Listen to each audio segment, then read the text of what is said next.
morning, room 5. Time for another reading from Wonderland. This chapter is called Rose. Rose was pretty sure that she was the unhappiest girl in Laundry, Alabama. She sat on Grace's window seat and made a mental list of the reasons she was so unhappy. Number 1.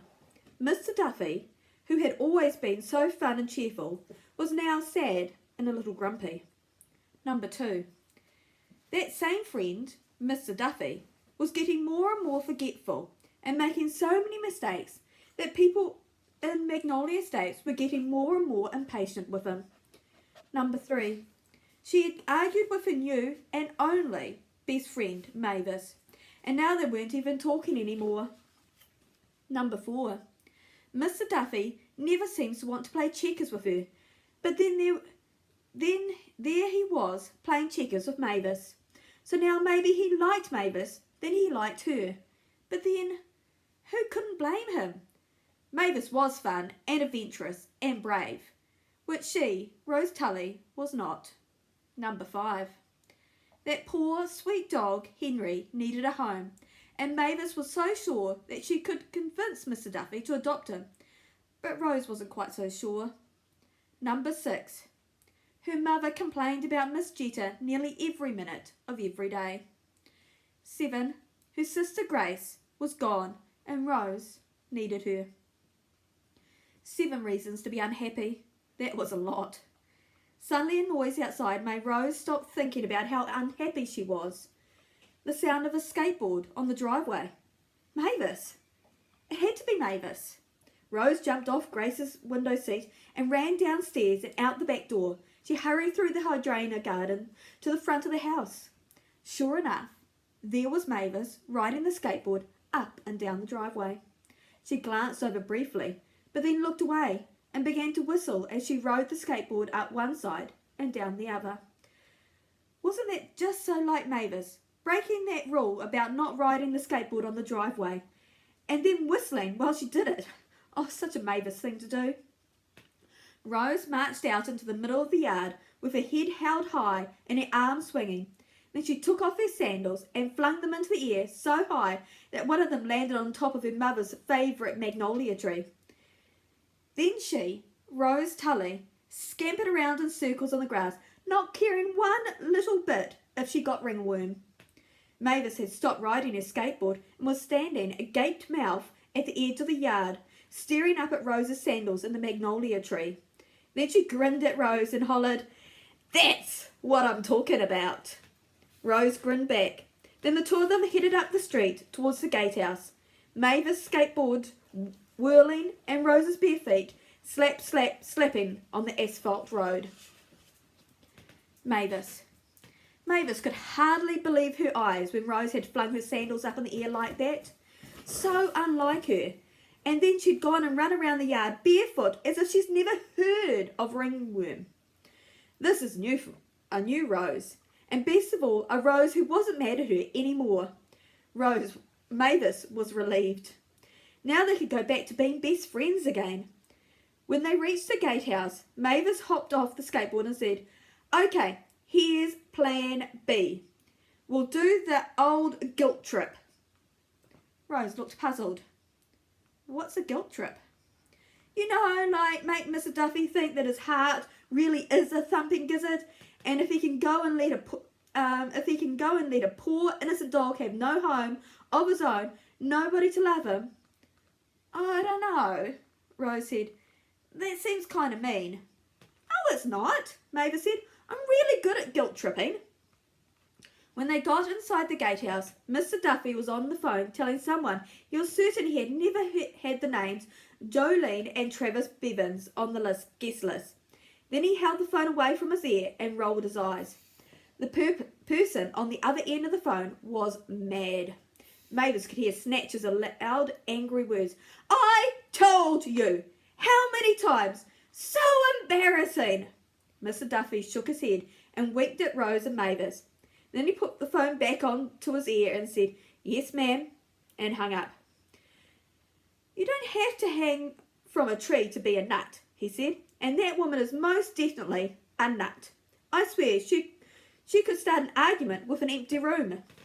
Then she turned to Rose and said, "Rose Tully, what got into you, running out here like you've done the other day? You're trying to make your an old man older?" Rose blushed. "No, sir." Mavis jumped in quick before the old worried Rose came back and took over the new brave Rose. "Everything's good now, right, Rose?" she said. Rose nodded. "We want to talk to you about Henry," Mavis said. Before Mr. Duffy had a chance to say anything, Mavis started working on the guilt trip. She told Mr. Duffy how Henry was all alone in the world, how he had devoted his whole life to racing, and now he was hard but has been, and nobody wanted him. How all he wanted was a little love and a home of his own. What was so wrong? On and on, guilt tripping like crazy. A couple times Mr. Duffy opened his mouth to say something, but Mavis kept on going. Every now and then she said, "Right, Rose?" But she didn't stop long enough for Rose to do more than nod. When she had finally felt her guilt trip was the best that it could be, Mavis stopped.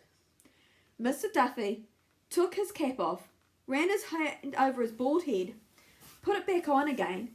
He looked out the window and up to the ceiling and down to the floor. Then he took a breath, opened his mouth to speak, but a noise at the screen door made him stop. He looked at the door. Rose looked at the door. Mavis looked at the door. There, scratching on the screen, was Henry. Henry. When Henry had awakened from that dream about having someone of his own, he had made a decision. He was tired of being alone in the woods. He was going to find those girls. They had been so nice to him, kissing him and petting him. So he ran for hours through the fields, across the roads, in and out of woods until he found what he was looking for. The wrought iron fence where the freckled girl had left his bowl of food. He sniffed around the ferns and the leaves and wild raspberries. He wandered in and around the fragrant pines and shady sycamores. But those girls were not there. Then he remembered the little house where they had taken him, the one with the great-haired man. But he also remembered that was where Roger had come to get him. What if Roger came again? But maybe this time something good would happen. Maybe this time Roger wouldn't come. Maybe this time the girls would let him stay with them. Henry had followed the same route as before, running along the fence, up the asphalt street, to the little house beside the gate. His heart had leapt with joy when he heard voices through the screen door, voices of those girls and the grey-haired man. He scratched on the screen. When they saw him, the girls squealed, "Henry!" They had ran to the door and let him in and showered him with hugs and kisses. Henry had never been showered with hugs and kisses before. The old man said, "Cheekers, how in the heck did that dog get here?"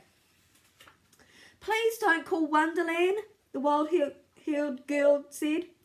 Then she put her hands together like she was praying and added, "Let's keep him for a little while." The quiet girl said, "He's so skinny. I bet he's hungry."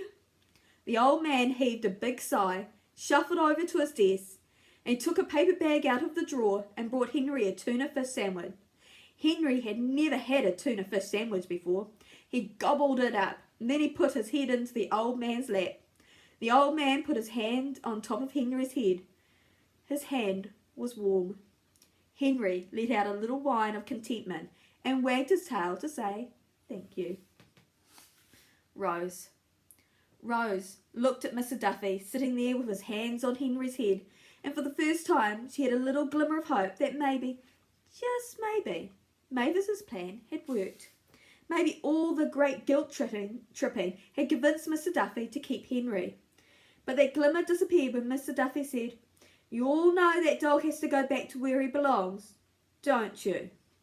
And then, of course, Mavis had jumped in, the way Mavis always jumped in, reminding Mr. Duffy that Henry was up for adoption and needed a home. Rose was afraid Mr. Duffy was going to start talking about how he was too old to get another dog. But that didn't happen. Instead, Henry lifted his head off Mr. Duffy's lap and walked over to Queenie's bed and lay down.